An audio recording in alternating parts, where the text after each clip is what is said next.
Well, good morning, everybody. So good to see you all. I want to first start by congratulating all of our Olympians. It was a phenomenal weekend. It was a phenomenal period of time to see people represent the United States of America.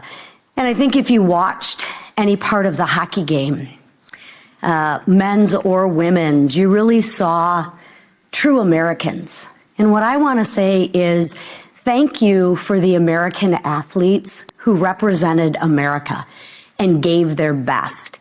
And just compare and contrast to some of those athletes, and I won't even dignify them by giving them a name, that train in America, that live in America, that were born in America, who have enjoyed the freedoms that America has given them, and then they don't even have the respect for the country in which has given them so much to represent that country.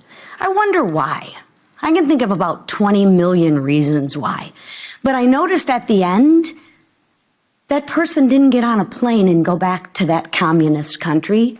They came back to the free country, the US of A, who is the best country in the world to give them that opportunity. And just compare and contrast with what we saw with the men's hockey team. They are proud to be an American, and they showed it, and they left everything on the ice. So congratulations to all the American athletes who trained here and have pride in their country. And with that, I'm going to switch gears and talk a little bit about the State of the Union tonight. You know, President Trump is going to tell the truth that the media won't tell. The state of our union is strong, and it is getting stronger. Let's be clear about what we walked into. When President Trump began his second term, he didn't inherit a smooth runway. He inherited a complete disaster, but he's delivering results. Under Democratic rule, reckless spending lit inflation to a 40-year high. Under President Trump and Republicans, inflation has fallen to 2.4%, a 70% drop from its peak. That's not luck, ladies and gentlemen. That's leadership. Under Democrats, 20 million illegal immigrants poured through our open borders. And thanks to President Trump and Republicans, Remain in Mexico is back, Catch and Release is dead, and we've had 9 straight months of zero releases. The border is safe and secure. And that's not luck, that's leadership. Under Democrats, radical overregulation sent gas prices through the roof. Under President Trump and Republicans, gas prices are at a 4-year low, and Americans' energy is roaring back. That's not luck, that's leadership. The bottom line is this: Republican leadership is working. Maybe not for the Washington bureaucrats, but it is working for the American people. And today, I want to introduce you to one of them. Standing next to me is Ben Hockenberry, a constituent of mine from Lake Orion, a West Point grad, father and small business owner. At Artemis Search Group, Ben helps American manufacturers grow and veterans find meaningful careers when they come home. Because of working families' tax cuts, Ben gets a small business deduction where he can reinvest, use to hire and actually grow his business here in America. And as a father of 3, he keeps more of his paycheck thanks to the expanded child care tax credit. And all 3 of his kids are eligible for the new Trump's savings account, jump-starting their own American dream. And Ben isn't the only one. Last week it was reported tax refunds are up 11% this year. That's real money back in your pockets. But again, you don't need to hear it from me. Ben is right here. So I'm going to yield the floor to him to share what these policies mean for him and his family. Ben? Thank you, Congressman. Here, let me move this for you. I don't need that. Okay. Good morning, everyone. As the Congresswoman said, my name is Ben Hockenberry, and I am a proud small business owner from Lake Orion, Michigan, and a constituent of Congresswoman Lisa McClain. I own Artemis Search Group. We are an executive search firm that places veterans getting out of the military into jobs, specifically into the manufacturing segment. Like so many other business owners, the last few years have been working harder and harder just to stay even. And thanks to the Working Families tax cuts, my business finally has some breathing room. The 23% small business deduction will allow me to reinvest back into my company, support my employees, and plan for growth instead of uncertainty. In addition to my small business, this is also going to help grow other small businesses. That will be a good landing spot for the vets I work with. But it isn't just about my business, it's also about my family. I have 3 young children.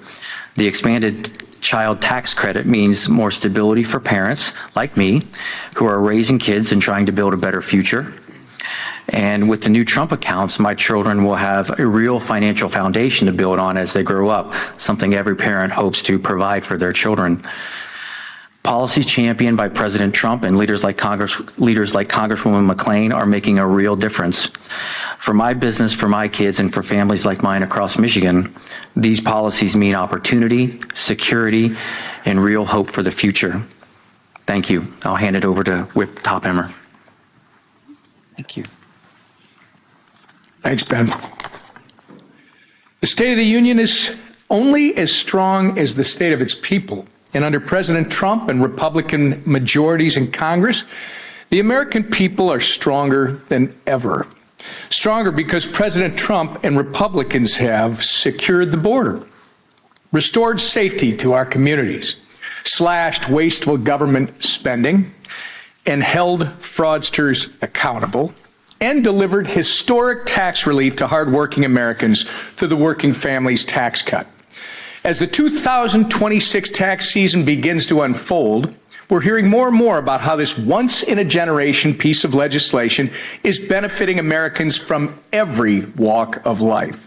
Families are keeping more of their hard-earned money in their pockets. We're talking refunds increased by $1,000 or more on average, according to financial experts. To highlight just how impactful these tax cuts are, I'm honored to be welcoming 2 Minnesotans to the Capitol today for President Trump's State of the Union address. I want to thank Blaine Police Chief Brian Padani for joining us here this morning, standing behind me. For Chief Padani and the police force he oversees, no tax on overtime is a game changer.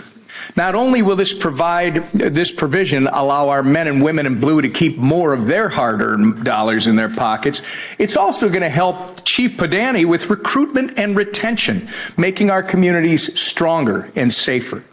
Blaine Brothers Board Chairman Dean Daly will also be joining us later today to highlight how provisions like the 100% immediate full expensing are allowing small, family-owned businesses like Blaine Brothers to grow. The benefits of this once-in-a-generation tax bill reach far and wide. While monumental in its impact, tax relief is only part of President Trump's successful economic agenda. The president inherited an utterly broken economy and has spent the past 13 months putting the train back on the tracks. Inflation continues to cool, as Lisa talked about. Wages are up. Prices at the gas pump are down to record lows. By nearly every measure, Republicans' economic agenda has delivered real financial freedom for the American people. Freedom to buy a home, freedom to start a business, freedom to grow your family, freedom to pursue the happiness our nation's founders recognized as a God-given right. And it's only been 13 months. Thanks to President Trump, the State of the Union is strong and getting even stronger. Again, I want to thank Chief Padani and Mr. Daly for making the trek to Washington, even in what some would call inclement weather. Not really for us from Minnesota, or Michigan, by the way. These 2 leaders from the largest city in my district represent the best of Minnesota and put on full display how real Americans are benefiting from Republican leadership here in Washington. With that, speaking of leadership, I turn it over to our majority leader, Steve Scalise. Big hockey fan. Thank you, Whip. We're all hockey fans this time of year with that exciting finish to the Olympics, and what a great Olympics it was. And especially, my wife and I, we don't watch a lot of hockey like the Whip might, but we were watching, and when that went into overtime and then the Americans won the gold medal, it was just euphoria. We were jumping up and down, celebrating, and then to watch those hockey players talk about their patriotism and their love for America after it was over, I think was inspiring to so many Americans who can easily get jaded when you think about how this town works, how some people just want to talk down America every single day and want to pit people against each other all the time. The Olympics was a great opportunity to remind us that we're all Americans, and when we come together, we can achieve great things. And that hockey team did achieve great things, and we're going to see them, and we're going to celebrate them tonight. We're going to be celebrating a lot of other great things tonight as President Trump talks about the 250th birthday of America, how we got here, what we've done so well, what we still need to do to keep making this a more perfect union. And look, the State of the Union is getting stronger, but make no mistake, when President Trump took office, this economy was on its knees after years of Democrat control, bringing record inflation, record interest rates.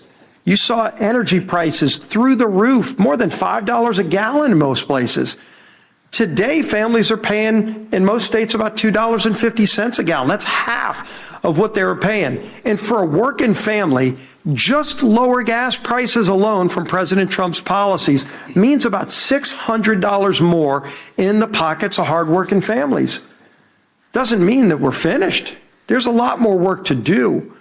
But I think what you're going to hear tonight from President Trump is a reminder of how great this country is, what that greatness has done to improve the lives of people, and what work we still have to do to continue getting this country back on track. We're not where we want it to be, but for anybody who wants to take us back to where we were just a year and a half ago to 3 years ago, let's remind them of where Democrats take us when they get full power. You don't have to go to California or New York to know how bad things can get, because they were that bad here in D.C. before Donald Trump became president. We had a wide open, porous border with millions of people coming across. Every single month, you would see record numbers coming in. And there were violent criminals coming into our country, drug cartels. The Mexican drug cartels had operational control of our southern border. And for people that don't remember how bad it was, just look at what's going on right now in Guadalajara. Just look at what's happening in that country as their leadership finally starts to confront the cartels.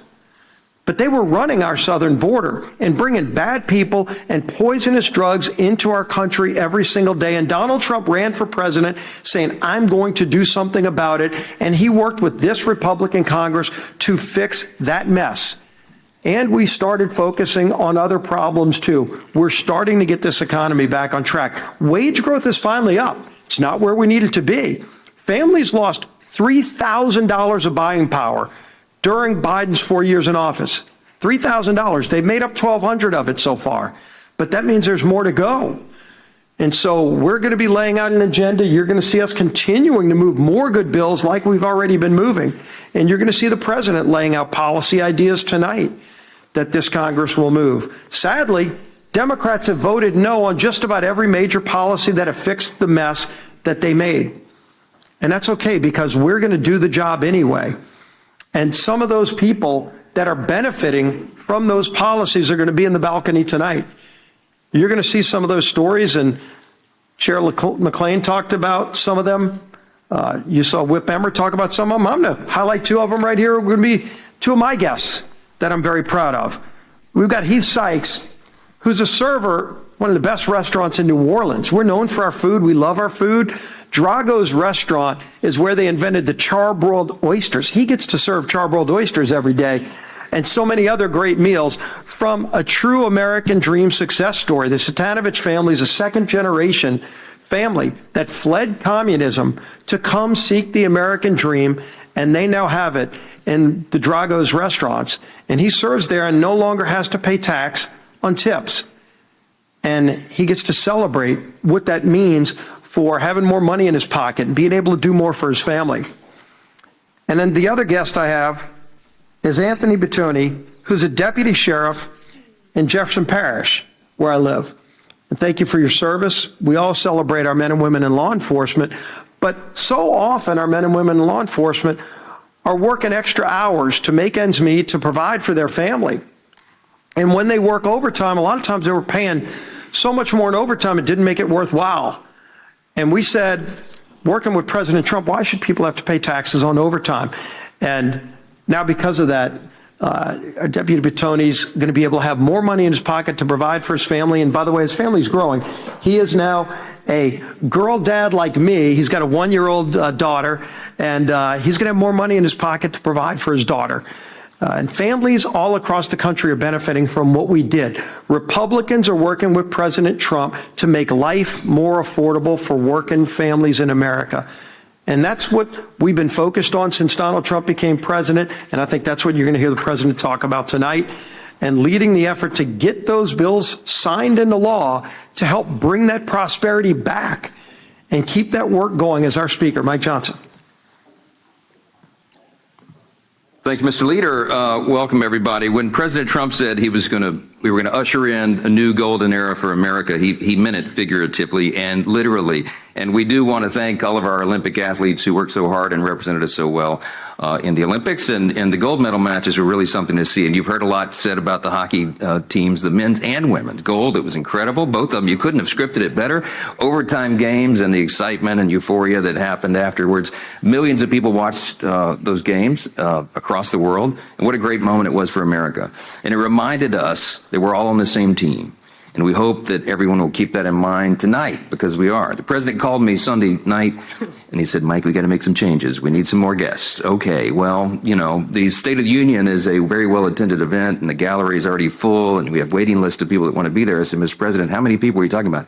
I think the whole team. Okay, well, so we're going to work out logistics and somehow, some way, we'll squeeze in the hockey players tonight. And it'll be a great moment for America. And it really is a symbol to all of us that we all play for America's team. And I hope everybody will remember that tonight, even as we stand in the midst of yet another painful and unnecessary Democrat shutdown of the government. I mean, it's almost unbelievable to us. Not one, not two, but now 3 government shutdowns in just the last 100 days. What in the world are they thinking? This time they've taken hostage, as you know, the Department of Homeland Security. The department that is literally in its name, it's very indicative of its duties. It keeps Americans safe. And so funding for the agencies that protect our borders and mitigate disasters and help keep all of us able to walk down the streets without fear. That's the agency they've chosen to hold hostage. Well before the funding deadline, Republicans, as you know, worked in good faith to pass a year-long, full-year funding for DHS, and we did that through a bipartisan committee process. Democrats in both the House and the Senate negotiated on that, and now Democrats in both chambers have reneged on that bipartisan deal. Just 1 week into this, the consequences of Democrat shutdown are already painfully clear. Look at FEMA. Their operations are really important right now. If they haven't noticed, we have an historic season of winter storms slamming the East Coast, even as we speak, in the northern parts. TSA is having to make difficult resource decisions, as you've seen, and agents working another week without pay. Some of those are high-stress positions. It's not right. It's not fair. The Secret Service, as you know, is charged among its other duties of protecting the president. And yet another armed attempt was made on his life just this weekend. This is not a game. I don't need to remind anybody. 2026 is an historic year for our country, and it'll be a great year of celebration. It'll be part of the big golden era, the 250th celebration, our birthday. But you're going to have, during the year, tens of millions of guests. We're hosting the FIFA World Cup in 11 cities around America. We have festivals and tournaments and so many highly attended, high-profile events around the country. Obviously, we need the protection of a fully funded Department of Homeland Security. We shouldn't even have to say that. This gambit that Democrats are involved in is as foolish as it is dangerous. They cannot hold up that critical funding any longer. There is planning that's required for these events. There's all sorts of logistics involved and personnel as well. And it's time for Democrats to do their job before they risk the literal lives of the American people any further. Now, tonight, the president will deliver his State of the Union, and he said as a preview, it may be a little long because there's a lot to talk about. There's a lot of wins to tout, and he's excited to do that. I'm honored to have with me one of my several guests, Trotter Hunt, who's standing here next to me. He's from Ruston, Louisiana, in my district. His business, like so many American businesses and some of the others represented here this morning, is already benefiting from our historic, big, beautiful working families tax cut. And certainty that he gets from this is what our pro-business tax cuts and incentives have delivered.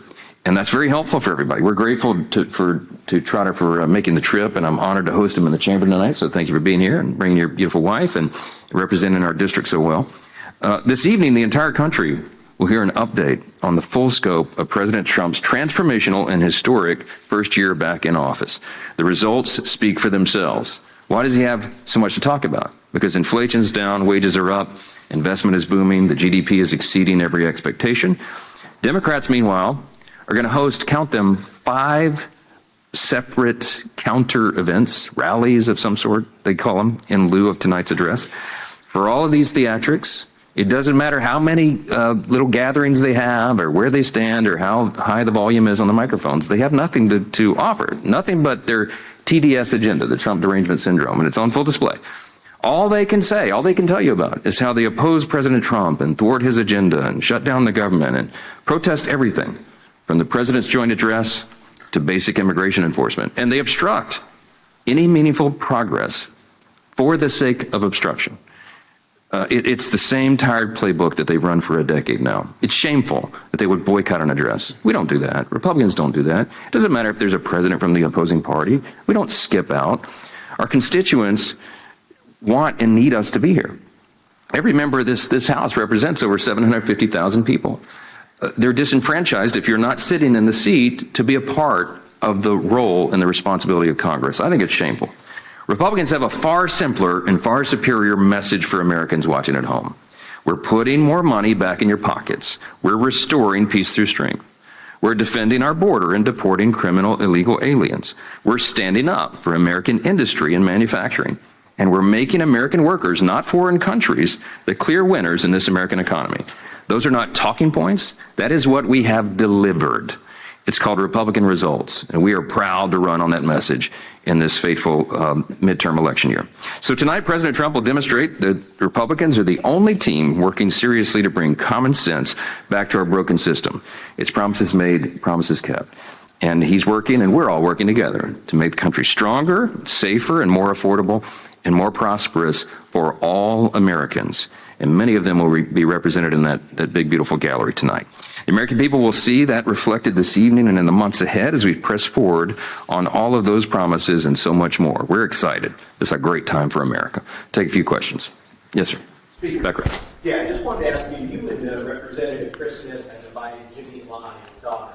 Yes. Jimmy, of course, is a Catholic who was being held in China for his religious and democracy views. Why was it so important to invite her, and what do you hope she gets out of it? Well, it's a very important symbol of America's principles and what we've been advocating for around the globe. When I gave my address to the British Parliament just several weeks ago, I mentioned Jimmy Lai in that address as well. He's a British citizen, actually, but he's been detained in China for just simply engaging in free speech. We need to send a message to the Chinese Communist Party, the Marxists, and all those who believe in this communist idea that you can shut down, censor, and silence opposing viewpoints. That's not consistent with basic human rights. And America has always been a bulwark to stand for those liberties. And I think having his daughter here tonight is I hope it'll be a poignant symbol to everybody around the world that America is the great superpower because we stand for basic human rights, our inalienable rights that we celebrate on the 250th anniversary of the greatest nation in the history of the world. Think of it, we're the only country, I sound like President Trump, think of it.